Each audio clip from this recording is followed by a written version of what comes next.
شروع اللہ کا نام لے کر جو بڑا مہربان نہایت رحم والا ہے۔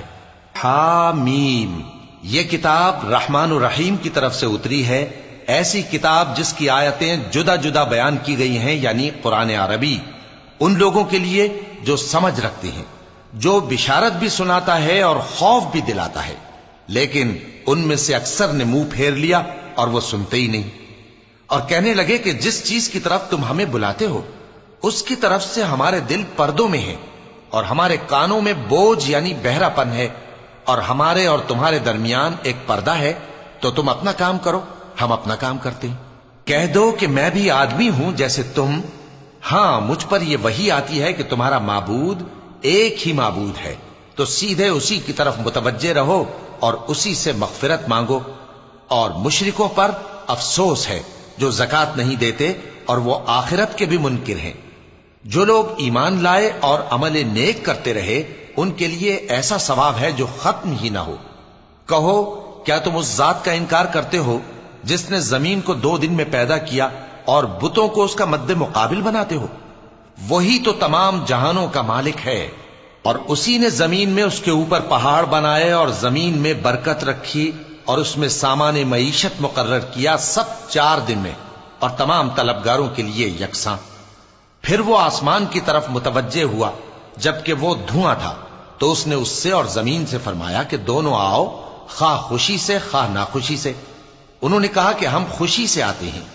پھر اس نے 2 دن میں 7 آسمان بنائے اور ہر آسمان میں اس کے کام کا حکم بھیجا، اور ہم نے آسمان دنیا کو چراغوں یعنی ستاروں سے سجایا اور شیطانوں سے محفوظ رکھا۔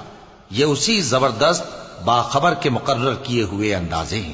پھر اگر یہ منہ پھیر لیں تو کہہ دو کہ میں تم کو ایسی چنگھاڑ کے عذاب سے آگاہ کرتا ہوں جیسے عاد اور سمود پر چنگھاڑ کا عذاب آیا تھا، جب ان کے پاس پیغمبر ان کے آگے اور پیچھے سے آئے کہ اللہ کے سوا کسی کی عبادت نہ کرو، تو وہ کہنے لگے کہ اگر ہمارا پروردگار چاہتا تو فرشتے اتار دیتا، سو جو تم دے کر بھیجے گئے ہو ہم اس کو نہیں مانتے۔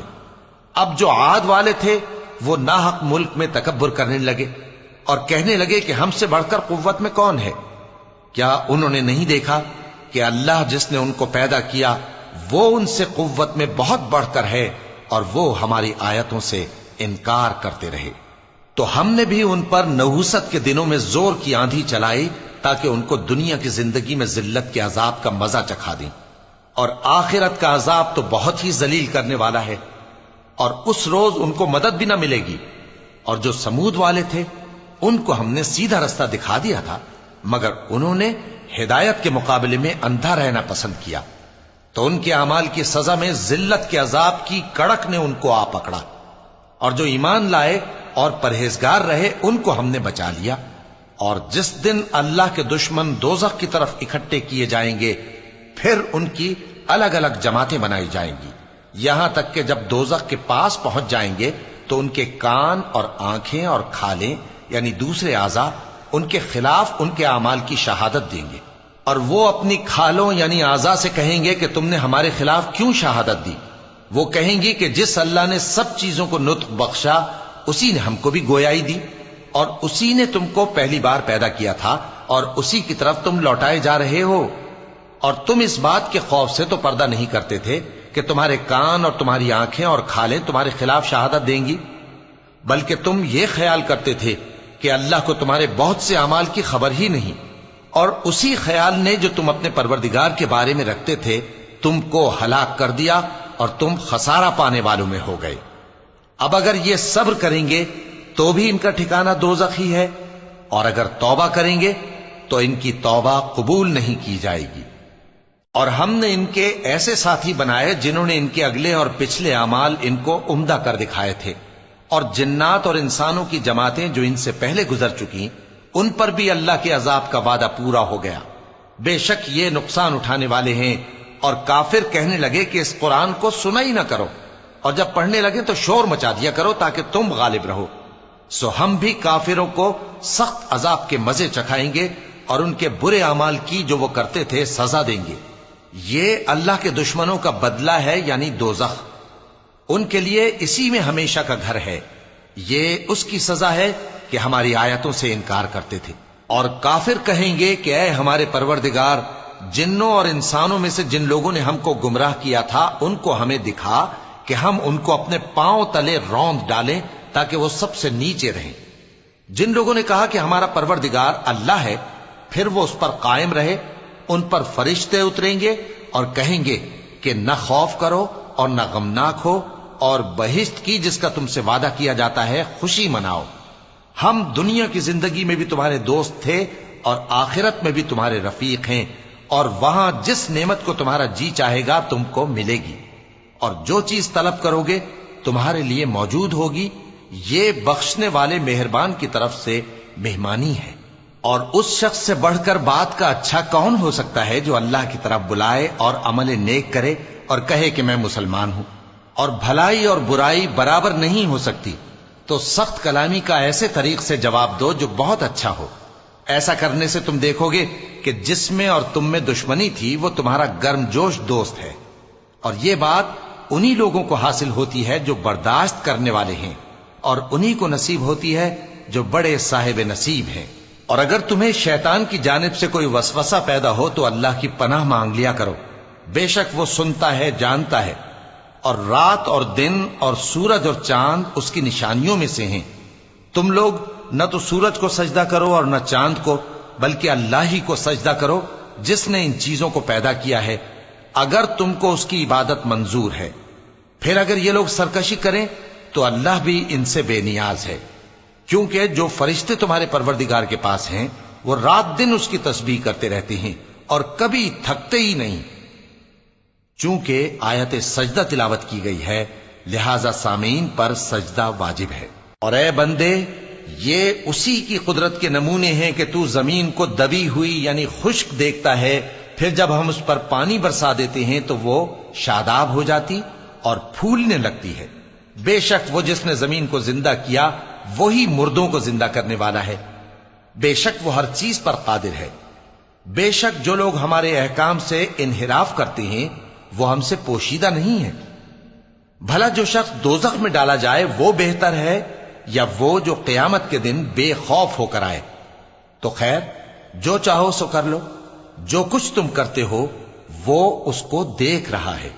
جن لوگوں نے نصیحت کو نہ مانا جب وہ ان کے پاس آئی، حالانکہ یہ تو ایک عالی رتبہ کتاب ہے، اس میں جھوٹ کا دخل نہ آگے سے ہو سکتا ہے نہ پیچھے سے۔ یہ کتاب حکمت والے، خوبیوں والے کی اتاری ہوئی ہے۔ اے پیغمبر، تم سے وہی باتیں کہی جاتی ہیں جو تم سے پہلے پیغمبروں سے بھی کہی گئی تھیں۔ بے شک تمہارا پروردگار بخش دینے والا بھی ہے اور عذاب علیم دینے والا بھی۔ اور اگر ہم اس قرآن کو غیر عربی زبان میں نازل کرتے تو یہ لوگ کہتے کہ اس کی آیتیں ہماری زبان میں کیوں کھول کر بیان نہیں کی گئیں؟ کیا خوب کہ قرآن تو عجمی اور مخاطب عربی۔ کہہ دو کہ جو ایمان لاتے ہیں ان کے لیے یہ ہدایت اور شفا ہے، اور جو ایمان نہیں لاتے ان کے کانوں میں گرانی یعنی بہرا پن ہے، اور یہ ان کے اندھے پن کا باعث ہے۔ ان کو گویا دور کی جگہ سے آواز دی جاتی ہے۔ اور ہم نے موسیٰ کو کتاب دی، پھر اس میں اختلاف کیا گیا، اور اگر تمہارے پروردگار کی طرف سے ایک بات پہلے نہ ٹھہر چکی ہوتی تو ان میں فیصلہ کر دیا جاتا۔ اور یہ اس قرآن کی طرف سے بڑے بھاری شک میں پڑے ہیں۔ جو نیک کام کرے گا تو اپنے لیے، اور جو برے کام کرے گا تو ان کا ضرر اسی کو ہوگا، اور تمہارا پروردگار بندوں پر ظلم کرنے والا نہیں۔ قیامت کے علم کا حوالہ اسی کی طرف دیا جاتا ہے، یعنی قیامت کا علم اسی کو ہے۔ اور نہ تو پھل غلافوں سے نکلتے ہیں اور نہ کوئی مادہ حاملہ ہوتی ہے اور نہ جنتی ہے مگر اس کے علم سے۔ اور جس دن وہ ان کو پکارے گا اور کہے گا کہ میرے شریک کہاں ہیں، تو وہ کہیں گے کہ ہم تجھ سے عرض کرتے ہیں کہ ہم میں سے کسی کو ان کی خبر ہی نہیں۔ اور جن کو پہلے وہ اللہ کے سوا پکارا کرتے تھے سب ان سے گم ہو جائیں گے، اور وہ یقین کر لیں گے کہ ان کے لیے کوئی راہ فرار نہیں۔ انسان بھلائی کی دعائیں کرتا کرتا تو تھکتا نہیں، اور اگر اس کو تکلیف پہنچ جاتی ہے تو نا امید ہو جاتا ہے، آس توڑ بیٹھتا ہے۔ اور اگر تکلیف پہنچنے کے بعد ہم اس کو اپنی رحمت کا مزہ چکھاتے ہیں تو کہتا ہے کہ یہ تو میرا حق تھا، اور میں نہیں خیال کرتا کہ قیامت برپا ہو۔ اور اگر قیامت سچ مچ ہو بھی اور میں اپنے پروردگار کی طرف لوٹایا بھی جاؤں تو میرے لیے اس کے ہاں بھی خوشحالی ہوگی۔ پس کافر جو کچھ کیا کرتے ہیں وہ ہم ضرور ان کو جتائیں گے اور ان کو سخت عذاب کا مزہ چکھائیں گے۔ اور جب ہم انسان کو نعمتوں سے نوازتے ہیں تو وہ منہ موڑ لیتا ہے اور پہلو پھیر کر چل دیتا ہے، اور جب اس کو تکلیف پہنچتی ہے تو لمبی چوڑی دعائیں کرنے لگتا ہے۔ کہو کہ بھلا دیکھو تو اگر یہ قرآن اللہ کی طرف سے ہو پھر بھی تم اس سے انکار کرو تو اس سے بڑھ کر کون گمراہ ہے جو حق کی مخالفت میں دور نکل گیا ہو۔ ہم ان قریب ان کو اطراف عالم میں بھی اور خود ان کی ذات میں بھی اپنی نشانیاں دکھائیں گے، یہاں تک کہ ان پر ظاہر ہو جائے گا کہ قرآن حق ہے۔ کیا تم کو یہ کافی نہیں کہ تمہارا پروردگار ہر چیز سے خبردار ہے؟ دیکھو یہ اپنے پروردگار کے روبرو حاضر ہونے سے شک میں ہیں۔ سن رکھو کہ وہ ہر چیز کا احاطہ کیے ہوئے ہے۔